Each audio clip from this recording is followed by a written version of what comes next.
이 성경에서 보면은 다 중요합니다. 다 중요한데 성경 중에 성경이요. 반지를 치면은 보석 중에 보석이 로마서입니다. 그건 제가 여러분에게 며칠에 말씀을 드렸죠. 근데 로마서 6장을 보면은 사람들이 걸어가는 길이 두 개가 있습니다. 하나는 육체가 바빠지는 길을 걸어가고 한쪽은 영혼이 바빠지는 길을 걸어갑니다. 그런데 성경 로마서 6장을 보면은 그것을 이제 이렇게 나온 것이 아니라 거기에 주석을 가할 때만 해석이 가능한 부분입니다. 육체가 바빠진 길을 걸어가시는 분들은 100이면 100, 1000이면 1000, 하나님이 보시기에 죄악으로 빠지는 길이라고 얘기합니다. 그래서 우리 그리스도인들이 바빠지는 길은 뭐냐면 영혼이 바빠지는 길을 걸어가야 돼요. 근데도 불구하고 많은 사람들이 마치 그것이 당연하듯 많은 사람들이 그렇게 걸어가니까 뭐 다들 그 길을 걸어가는데 뭐 하나님이 뭐 어떻게 하겠어? 하는 마음으로 죄악의 길을 가시는 분들이 너무나도 많습니다. 그런데 여러분 이걸 생각하셔야 돼요. 천국이라는 것은 하나님 나라는 지구보다도 수십억 배, 수천억 배보다 더 넓어요. 그러니까 하나님 나라뿐만 아니라 지옥도 그렇습니다. 지옥이 뭐 의정부만한 것이 아니에요. 엄청나게 크겠죠. 여기에 지구상에 있는 모든 사람들, 옛날부터 살았던 사람들 다 갖다 넣어도 아주 넉넉한 데가 지옥이고 넉넉한 데가 천국입니다. 그런데도 불구하고 사람들은 영혼이 바빠지는 길을 걸어가는 것이 아니라 육체가 바빠지는 길을 걸어가면서 죄악에 빠질 때가 많습니다. 그러다 보니 그 길을 걸어다 보니 확신이 안 서는 거예요. 정말 하나님이 계실까? 천국이 있을까? 지옥이 있을까? 그러면서도 어떻습니까? 죽으면 겁나는 거예요. 내가 아무리 죽어야지 해도요. 몸 조금만 아파 보세요. 그거는 사람은 달라지죠. 세상에 죽기 좋아하는 사람이 어디 있겠습니까? 다 죽으면 내가 죽지 않았기 때문에 죽음이라는 걸 생각하지 않았기 때문에 죽으면 죽는 거지 이렇게 얘기하는 거죠. 만약에 죽음이 나한테 다가왔을 때 그 두려움이라는 거는 표현을 못합니다. 사람들이 그때서부터 영혼이 바빠지는 길을 걸어가요. 아무리 육체가 바빠진 길을 걸어갔던 사람들도 죽음 앞에 쓰면은 그때서야 영혼이 바빠지는 길을 걸어갑니다. 문제는 뭐냐면은 영혼이 바빠지는 길을 걸어간다는 건 뭐를 뜻하냐면요. 하나님을 찾는 거예요. 찾는 방법을 모르는 거죠. 내가 몸은 예배당에 왔다 갔다 했지만은 내가 다니면서도 육체가 바빠진 길을 걷다 보니까 영혼이 바빠진 길을 걷지를 않다 보니까 내가 예배를 많이 드리고 기도도 많이 하고 하나님 말씀도 많이 본 것 같은데 이 영혼이 바빠지기 위해서 하나님 앞에 내가 무엇을 해야 할지 모르는 거예요. 그래서 로마서를 보면 어떻게 나오냐면 그때 가서 사람들이 후회를 한다는 겁니다. 여러분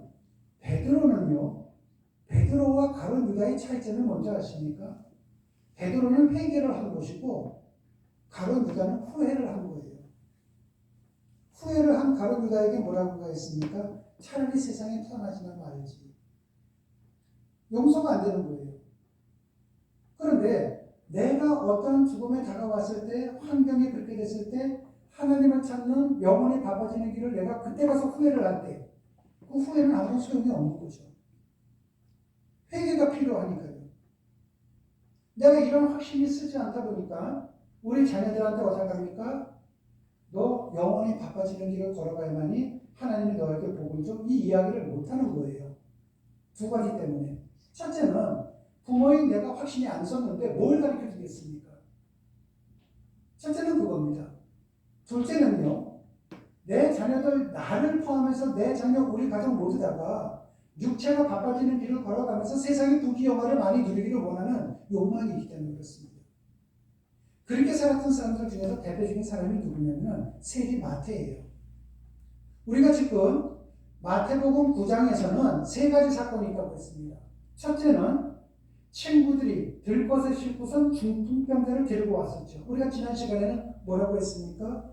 헬라어 원어에서는 친구들이 아니라 가족들이라고 했습니다. 그리고 두 번째는 뭐냐면요. 가버나움 세관에 앉아있는 세리 마태입니다. 그리고 우리가 다음 수요일 날 볼 것은 금식에 가는 것을 볼 것인데요. 오늘 세리 마태에 대해서 보면은 이 당시에 유대인들이 있습니다. 로마 사람들이 와서 유대인들을 식민지시켰습니다.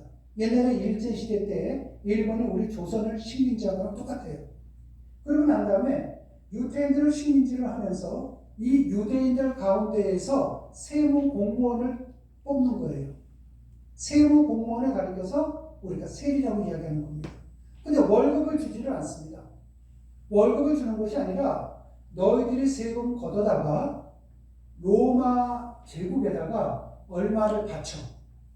그리고 나머지는 네가 다 가져. 이렇게 하는 겁니다. 그러니까 이 세리라는 사람들은 뒤에 누가 있냐면은 로마가 있거든요. 그러니까 세금 안 내면은 로마 군인들이 와서 이 집을 부시기도 하고요. 여기 있는 사람들을 포로로 끌고 가고 노예로 팔아먹고 그 돈으로 착취하는 겁니다. 그러니까 옛날 일제시대 때 일본에 붙어 사는 그 친일파들과 똑같은 거죠. 그러니까 똑같은 유대인이지만은 세리를 볼 때는 어떻게 하겠습니까? 저건 같은 민족이지만 우리 민족 아니야. 유대인들로부터 손가락질을 받는 거죠. 로마 사람들은 뭐라 그랬을까요?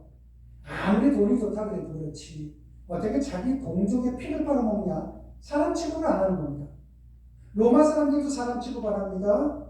또 누구도 취급을 안 합니까? 같은 동족인 유대인들도 사람 취급 안 하는 것이 세리예요. 근데 이 세리들은 어떻습니까? 내가 세금을 많이 걷어들이면 걷어들이는 만큼 내가 잘 먹게 되겠죠. 우리 자식들이 잘 살게 되겠죠. 육체가 바쁜 길을 걷는 거예요.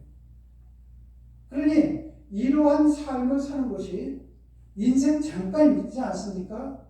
저는 학교 다닐 때 그랬거든요. 수학 시간이나 영어 시간 되면 시간이 안 가는 것 같아요. 군대 훈련소에 있을 때는 시간이 안 가는 것 같아요. 근데 벌써 60대 중반이에요. 시간 참 빨리 지나갑니다. 시간이 안 지나갈 때도 있지만은 시간이 빨리 지나간다는 건 뭡니까? 곧 죽는다는 거잖아요. 그 죽음 앞에서 돈이 뭐가 필요했고 권력이 뭐가 필요하겠습니까? 근데도 불구하고 이 삶이 육체가 바쁘게 움직이는 사람들은 그걸 깨우치지를 못하다가 나중에 끝에 가고 영혼이 바빠질 때는 가론 유다에 속하는 사람들이 된다는 거예요. 뭐 죽기 전에 할렐루야 아멘 하면 천국 간다. 그건 새빨간 거짓말이라고 했습니다. 나는 그렇게 거짓말을 퍼뜨리는 사람들 보면 이해가 안 가요. 우편 강도를 걷다가 비교하면 안 된다고도 숱하게 말씀드렸기 때문에 여기서는 별도로 설명을 안 드리겠습니다. 여러분 우리 주변을 보십시오. 하나님을 믿고 그 자녀들에게 하나님을 믿는, 다시 얘기해서 영혼이 바쁘게 살아가는 방법을 가르쳐주는 자녀들을 보십시오.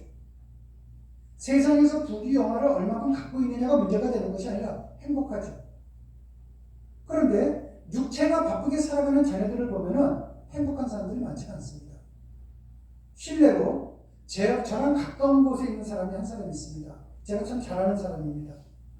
근데 항상 얘기할 때 보면은 자녀 자랑이에요. 근데 제가 그걸 못 봤으니까 모르지 않습니까? 이건 꾸며낸 얘기가 아니에요. 실질적으로. 그런데 이 자녀를 항상 자랑을 하고 뭔가 장밋빛 같은 이야기를 하고 하는데 실질적으로 나중에 알고 보니까요. 그 자녀로 인해서 속이 썩어가는 겁니다. 우리가 알지 못하는 부분이죠. 여러분, 그런데 한번 생각을 해보십시오. 같은 동족도 마태를 지금 손가락질하고 등 돌렸습니다. 로마 사람도 등 돌렸습니다. 그런데 누가 불렀습니까? 예수님께서 그를 불렀다는 겁니다. 예수님께서 뭐라고 얘기했냐면은 마태야, 너 이제부터 나를 따라와라. 내가 너를 제자로 삼겠다. 사람들이 웅성웅성 되겠죠. 예수님, 사람이 그렇게도 없습니까? 여기에 지천에 깔려있는 것이 사람인데 어떻게 저렇게 동족의 피를 빨아먹는 저 세리, 저 악한 자를 지금의 제자로 삼을 수 있습니까? 웅성됩니다. 바리새인들은 뭐라고 얘기합니까? 바리새인들은요, 우리들도, 너희들이 배척하고 있는 바리새파인 우리들도 저 사람을 사람 취급 안 하는데 어떻게 예수 네가 그렇게 할 수 있느냐? 손가락질을 하는 거예요. 여러분, 여기서 이것이 뭐를 뜻하는 겁니까?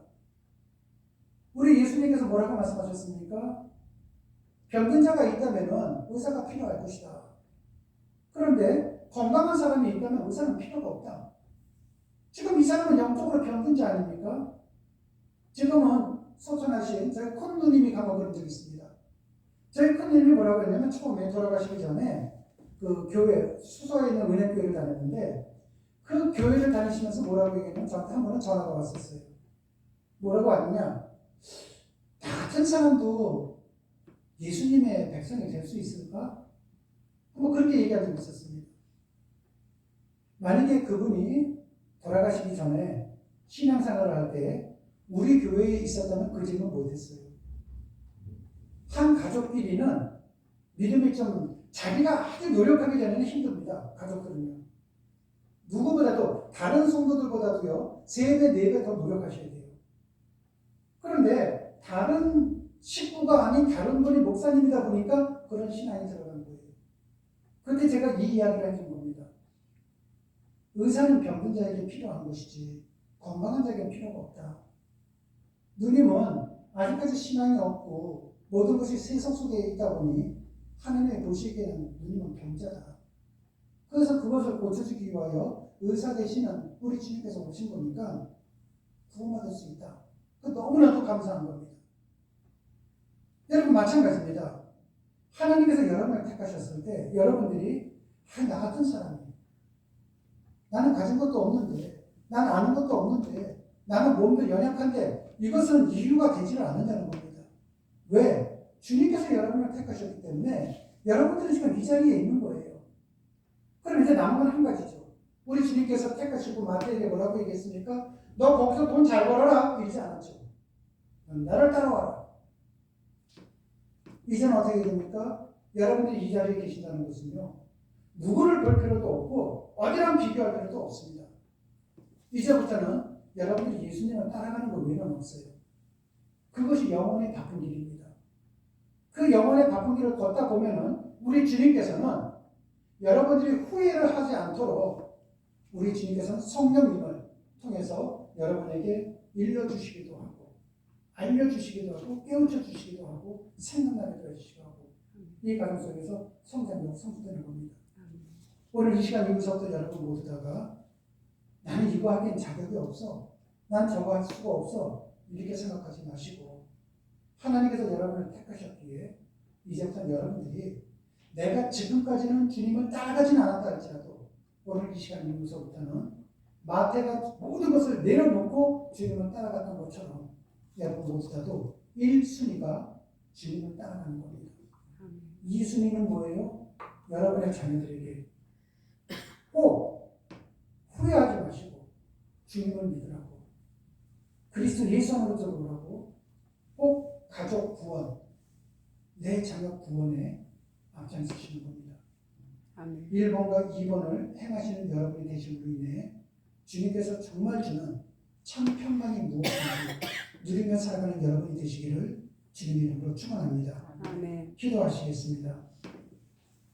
사랑의 주님 참으로 고맙고 감사합니다. 우리는 아는 것이 없습니다. 또 우리는 가진 것도 없습니다. 하나님 세상 속에서 우리의 모든 것이 두드러지는 것도 아닙니다. 우리 주님이 보시기에 우리는 환자입니다. 그러나 의사에게 필요한 것이 그 환자가 있기 때문이라는 것을 오늘 말씀을 통해서 알았습니다.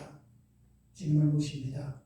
주님을 주인으로 모시고 주님을 구원자로 모시고 내 아파하는 부분을 치료하는 의사로 모십니다.